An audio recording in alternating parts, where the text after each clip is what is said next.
Beauty pageants have been a part of American culture for almost a century. While some are controversial, a local one prides itself on helping and inspiring young women. The crown, the gown, the glory of winning a pageant title has been a pursuit of young American women since the 1920s. Back then, the woman won based solely on beauty. But over time, pageants evolved, adding categories like talent and speeches. Some sparked controversy. The reality show Toddlers and Tiaras spotlights child beauty pageants. Some of the children spray tan, wear hair extensions, and even get their eyebrows waxed. They're called glitz pageants for a reason. You're faking all this beauty and faking everything. But not all pageants are like this. Stephanie Shower became a serious pageant competitor early in college. Her latest endeavor now is to be Miss El Cajon 2012. Young women in this pageant compete for scholarship money. They also become an ambassador of El Cajon for a year. It's primarily focused on community service and just really engaging with your community, getting to know the people who take care of the city, being an ambassador and basically a beacon of hope for the community. The pageant aims to recognize and reward positive young women, preparing them for a future in more ways than one. It's opened doors for jobs, it's made me stand out in interviews. It's incredible the things that pageants have done for me. And after weeks of preparation, the final moment arrives. Your new Miss El Cajon 2012 ambassador is contestant number 6. This is just the beginning of Shower's journey. While some pageants get publicity for controversial aspects, others stand out for different reasons. Many pageant girls are on the path to a bright future, and on their way, making the world brighter too. The next local pageant is the Miss Alpine, Miss Mountain Empire, and Miss San Diego East pageant. It will be held in 2 weeks on Sunday, March 25th. And now we have Annette Chacon here to talk about the funeral arrangements of Davy Jones and other entertainment news. Annette? That's right, Amanda. Well, it looks like the Monkees won't be getting their last goodbye to Davy Jones, singer Davy Jones. Former bandmates Peter Tork, Michael Dolenz, and Mike Nesmith will not be attending the Florida funeral service out of respect for the family's need for privacy. The family wants to keep the service very low-key and wants to avoid a media circus. Plans for service in New York City and England are still being finalized. Davy Jones, who died February 29th at the age of 66, will be cremated. And one troubled star seems to be turning her life around, career-wise at least. I'm talking about Lindsay Lohan, here, who is getting back to work and is scheduled to portray the legendary icon Elizabeth Taylor in the upcoming Lifetime movie Liz and Dick. Filming is expected to begin in May. Recently, Lohan's career has been overshadowed by a series of trips to rehab, arrests, and violations. It seems that her hair has also been revived, as she is spotted with her signature red hair 1 week after being blonde on Saturday Night Live. And the San Diego Latino Film Festival is back in town, and this time the stars are bigger than ever.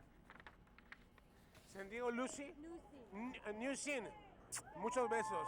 Los veo en el cine. That was Jorge Salinas there showing some love to San Diego Newscene. Check out his movie To La Otra Familia at the festival. You can also see a film by one of our own. City College students Gabriel Soto Jr. is the director of the short film Michu in Machu Picchu, which will be showing on Wednesday, March 14th at 6 p.m. The festival officially began yesterday, March 8th. Last night was the opening party at Café Sevilla in the Gaslamp Quarter. The place was packed as directors, actors, and fans danced and mingled. Visit the festival online for a full film guide and details about upcoming events at sdlatinofilm.com. Well, Amanda and Astrid, I hope you get a chance to check out the great films this weekend. Sounds like such a fun event. Still ahead, imagine if your grandma suddenly became a millionaire. Well, nothing's impossible in the world of Powerball lottery. The Earth is experiencing one of the biggest storms in years. That and weather after the break.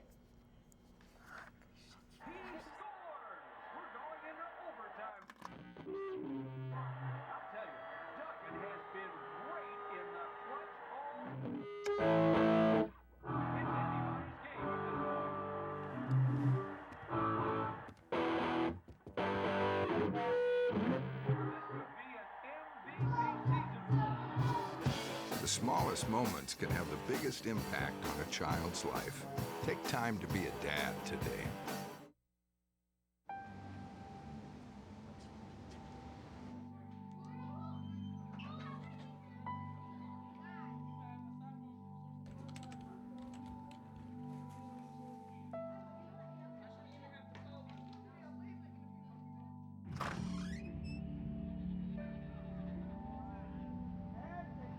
When life's this hard, it's no wonder 7,000 students drop out every school day. Visit boostup.org and help kids in your community stay in school. The weather was beautiful today, but will this great weather continue throughout the weekend? Mark Reese is here to tell us. Hello, Mark. Oh, hello. How you doing today? It's going to be beautiful this weekend, folks. But before I get to that, let me take you on some past video. This past Tuesday, the sun erupted with the second largest flare of the solar cycle. This type of storm causes minor interruptions to satellite navigation and radio frequencies. The M-class solar flare exploded from the same sunspot region called AR 1429. Which has been active all week. But we don't have to worry about anything here because currently the airport clocked in at 75 degrees, humidity at 20 to 25%, winds coming in from the east at 5 miles an hour. The surf was a little disappointing today, 1 to 2 feet, ocean temperature at 57 degrees, sunrise was at 6:06 this morning, and sunset is going to be at 5:53. But moving on to our county temperatures, as you can see here, Oceanside, Del Mar, La Jolla, you don't have to worry about nothing because it's in the high 70s. But moving on into Escondido, that's where I want to go ahead and point out, it clocked in at 80, so short sleeves and shorts. Play a little basketball outside. It's just wonderful. As you can see, Poway, 79, Ramona, same thing, 79, but Jamul clocked in with a low at 46 degrees. But moving on to our national weather, as you can see here, let me get my bearings straight. West Coast, Los Angeles 54, 33 in El Paso. Billings clocked in at 37. A little bit cold tonight, but no worries, man. Just a little light short sleeve jacket. Have everything under control.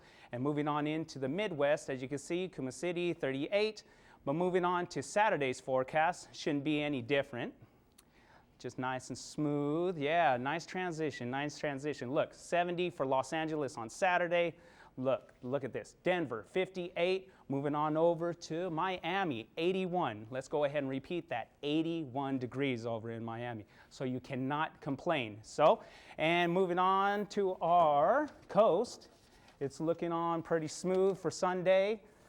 It's looking warm and with sunshine on the coast. High temperatures at 75 degrees, low temperature at 53, inland sunny and warm. High temperatures at 82, 47, mountains sunny and breezy. High temperature at 60, low 47, and the desert sunny and breezy, 80 and 47.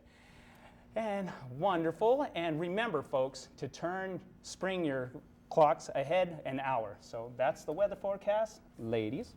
Thank you so much, Mark. All right. This last Thursday, an 81-year-old grandmother defied the odds. She had a 1 in 175 million chance to win the Powerball, and that is just what she did. Louise White of Rhode Island won the $336.4 million jackpot.